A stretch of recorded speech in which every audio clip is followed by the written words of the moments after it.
voilà, il y a le Real aussi. Il n'y a pas que le Barça, il y a le Real.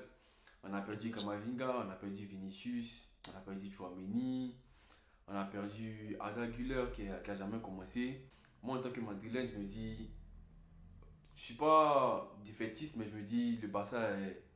Bon, c'est vrai qu'il y a Gavi qui est pas là, mais le Barça se rapproche du titre indirectement. Quand je dis le Barça se rapproche du titre, qu'est-ce que je veux dire? Je veux dire que les joueurs que le Real a perdus sont les joueurs clés. Avec Militao, il y a Rudiger qui essaie de compenser et tout. Avec Amavinga, avec ses entrées qui pouvaient dépanner à gauche dans le milieu, il n'est plus là.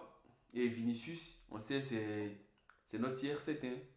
Donc là, c'est compliqué. Je sais pas qu'est-ce que tu en penses, mais je crois que c'est un peu compliqué pour le Real en ce moment. C'est plus compliqué pour le Real que pour le Barça actuellement. Oui, oui, effectivement, je pense que ce sera intéressant de voir le Barça a réussi à tant bien que mal s'en sortir ou bien rester au contact en quelque sorte du Real dans la période où ils avaient beaucoup de blessés. Donc je pense que maintenant, ça va être intéressant de voir si le Real va réussir à maintenir le rythme avec les blessures actuelles. Est-ce que je suis super inquiet? Pas vraiment. Je n'ai pas vu le calendrier du Real, donc je ne sais pas trop quel match vous aurez jusqu'à la fin décembre. Il y a Bellingham aussi, Mais hein. J'ai je oublié sais que Bellingham. Il y a Bellingham aussi, mais il revient. J'ai oublié Bellingham. Ouais. oui, c'est ce que j'allais m'apprêter à dire. Ouais. Je sais que Bellingham n'a pas joué le dernier match, mais tout porte à croire que la trêve lui a fait du bien. Je pense que même s'il pas ce week-end, il est bien placé pour revenir plutôt rapidement. Ouais, il sera Et je là. pense que euh, pour Vinicius, il va peut-être falloir le laisser récupérer. Je ne suis pas sûr qu'il avait complètement récupéré de la blessure précédente. Et c'est en même temps, ce n'est pas étonnant, j'ai envie de dire, un peu comme pour Gavi. Si on peut parler du sujet des blessures en général dans le monde du foot, je pense que c'est plutôt prévisible quand tu regardes la quantité de matchs que les joueurs de haut niveau surtout enchaînent. Il y avait De Bruyne. C'est un peu prévisible. Quand tu regardes les 2 dernières années que Vinicius a joué, ça a été un joueur qui jouait tous les matchs du Real sans exception, qui a joué une Coupe du Monde, qui joue des compétitions internationales sans s'arrêter. Même pour les joueurs les plus solides, c'est la même chose pour Gavi. Depuis qu'il a commencé, il a joué plus de 90% des matchs pour club et sélection. À un moment, c'est sûr que les muscles, le corps devient beaucoup plus fragile. Et lorsque la première blessure arrive, ça n'en prend pas beaucoup pour que d'autres blessures récurrentes continuent à arriver. Donc, je dirais que c'est une situation que le Real devrait vraiment faire attention en termes de gestion, vraiment s'assurer qu'il récupère bien. Commencer la saison avec une blessure, généralement, ça peut facilement Ça euh, agit mentalement. te créer une pression. Voilà, c'est ce qui est arrivé avec Pedri, c'est ce qui est arrivé avec Ansu Fati. Ouais. Toujours des très jeunes joueurs qui viennent, qui sont déjà à un très haut niveau, qu'on utilise de façon disproportionnée. Et après, on s'étonne de voir que leur corps ne suit pas. Donc, pour revenir au Real, je ne sais pas si je veux toujours, si tu veux, moi, en tant que supporter du Barça, en tout cas, je ne le mets jamais de la même, je ne le vois jamais de la même façon parce que pour moi, le Barça, on s'est toujours mis cette pression-là, non seulement de gagner, mais de gagner en jouant avec un certain style. C'est clair. On aurait été incapable, par exemple, avec le même groupe que le Real, de gagner la Ligue des Champions, par exemple, que vous avez gagné dernièrement. Parce Ouais. qu'on se met toujours cette pression du style. Pour moi, le Real n'en a pas besoin, même depuis ce début de saison, même malgré le rang qu'ils tiennent actuellement. Je ne trouve pas que l'équipe a été flamboyante dans le jeu, mais ils savent comment obtenir des résultats. Donc, pour le Real, pour moi, c'est un peu moins problématique parce que la question, c'est toujours d'obtenir des résultats. C'est pas vraiment une question de style. Et je pense que le Real a toujours assez avec Rodrigo, même avec Roselu, qui n'est pas flamboyant, mais qui, pour moi, en Liga, peut certainement faire le travail. Ils ont déjà fait le travail pour moi en Ligue des Champions. Donc, il s'agit vraiment d'obtenir des résultats important en Liga. Et je pense que José Lu a tout ce qu'il faut pour. Tu as toujours Modric, qui se plaignait depuis le début de saison et qui maintenant aura, je pense, beaucoup plus de temps de jeu. Je pense que le Kroos est toujours disponible. Tu as toujours Valverde. Euh, c'est vrai qu'en défense, vous avez aussi des blessures, Ouais, mais pour moi, en tout cas, le Real, c'est surtout une mentalité à savoir comment obtenir des résultats. Donc, je suis un peu moins inquiet. Je ne dis pas qu'ils vont avoir, peut-être s'il y a 6 matchs, 18 points sur 18. C'est ça la question. Mais je pense que c'est le genre d'équipe qui sait comment obtenir des résultats, surtout au championnat.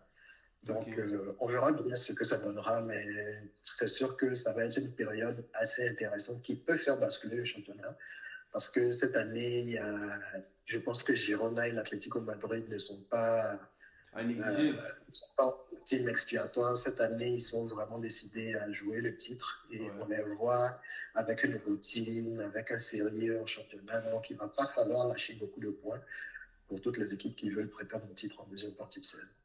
Ouais, ça nous fait une belle transition parce que je m'apprêtais à te demander qu'est-ce que tu pensais, qu'est-ce que tu pouvais énumérer quelques causes des blessures là. Tu as parlé de l'accumulation des matchs. Il y a De Bruyne qui s'en plaignait l'année dernière avec l'instauration de la Ligue des Nations. Il ne voyait pas l'importance et même dernièrement avec sa blessure, il disait que tous ces matchs ont fani en quelque sorte son organisme et que là, il ne peut plus revenir à son meilleur niveau en quelque sorte. Parce que ça ne se limite pas qu'en Espagne. On a vu aussi Haaland qui a été touché en Angleterre. Et je sais plus qui d'autre a été touché. Donc voilà, qu'est-ce que tu penses à part l'accumulation des matchs? Parce que j'avais vu un documentaire aussi sur l'hiver. Ils ont dit que l'hiver aussi, quand l'hiver approchait, ça fragilisait les muscles et tout. Voilà, donc qu'est-ce que tu penses? Qu'est-ce que tu peux énumérer quelques causes selon toi, à part l'accumulation des matchs?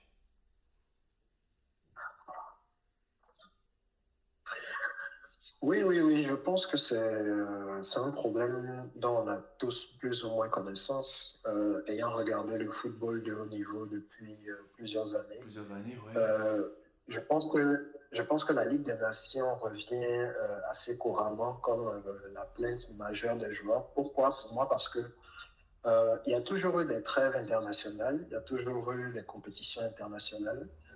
Mais la plupart du temps, ces compétitions internationales-là étaient l'événement exceptionnel. Avec la Ligue des Nations, c'est devenu la routine maintenant que même à la fin de Ouais. saison, et je te donne de la fin de saison dernière, la Ligue des Nations, les phases finales se sont jouées à la fin de la saison de football. Donc, Ouais. au moment où les saisons individuelles dans les championnats européens finissent, tu as des groupes de joueurs qui doivent encore compétir pendant environ un mois, qui généralement est la durée pendant laquelle on voit des compétitions internationales, qui par le passé étaient des événements exceptionnels. Là, Mais c'est maintenant, chaque chaque année. fin de saison, pour ces joueurs de haut niveau, là, il faut compter 4 à 6 semaines additionnelles où certains restent en sélection pour jouer des matchs pour lesquels la plupart d'entre eux, il faut le dire, n'ont pas vraiment, ne voient pas vraiment l'utilité. La Ligue des Nations, on en parle généralement que pour l'équipe qui la remporte. Pour les autres, ce n'est pas un fait notoire, ce n'est pas considéré comme une compétition, mais ce sont des matchs qu'ils doivent jouer.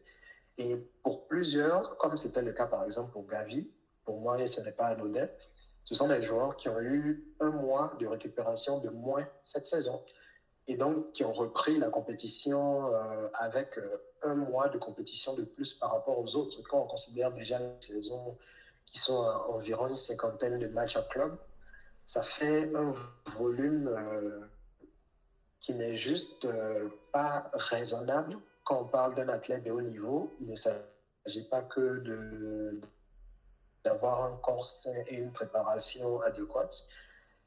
Il s'agit aussi et surtout d'avoir une récupération qui te permet de maintenir l'effort. Et il faut le dire, ces dernières années, les instances du football international ne font que ajouter des matchs au calendrier international Oui, en pensant justement à l'appât du gain le temps et en additionnel aussi. sacrifiant la santé des joueurs. C'est pour ça qu'ils ont, voilà, c'est pour ça qu'ils ont fini par régulariser les 5 changements dans le football. C'était un peu une mesure pour essayer de calmer les clubs qui n'arrêtent pas de s'en plaindre. Mais je pense aussi que c'est dans ce sens-là qu'on a vu certains clubs vouloir prendre leur destin en main avec la fameuse Super League. Mais c'est Ouais. tout ça un peu, c'est que tout le monde est tellement obnubilé par l'appât du gain qu'on regarde de moins en moins la santé, le corps des joueurs. Et je pense qu'on va finir par arriver tôt ou tard, à un moment où les joueurs vont dire leur handball et taper du poing sur la table et refuser de jouer. C'est vers ça qu'on se dirige, en tout cas j'espère, parce que ce n'est pas une situation qui est bonne pour les joueurs. C'est vrai qu'ils se font énormément plus d'argent, mais la santé physique des joueurs doit être primordiale et on le voit chaque année de plus en plus, des joueurs de haut niveau qui ont des blessures importantes après avoir fait des grandes saisons surtout parce que le volume de jeu et l'intensité des matchs finit par les rattraper.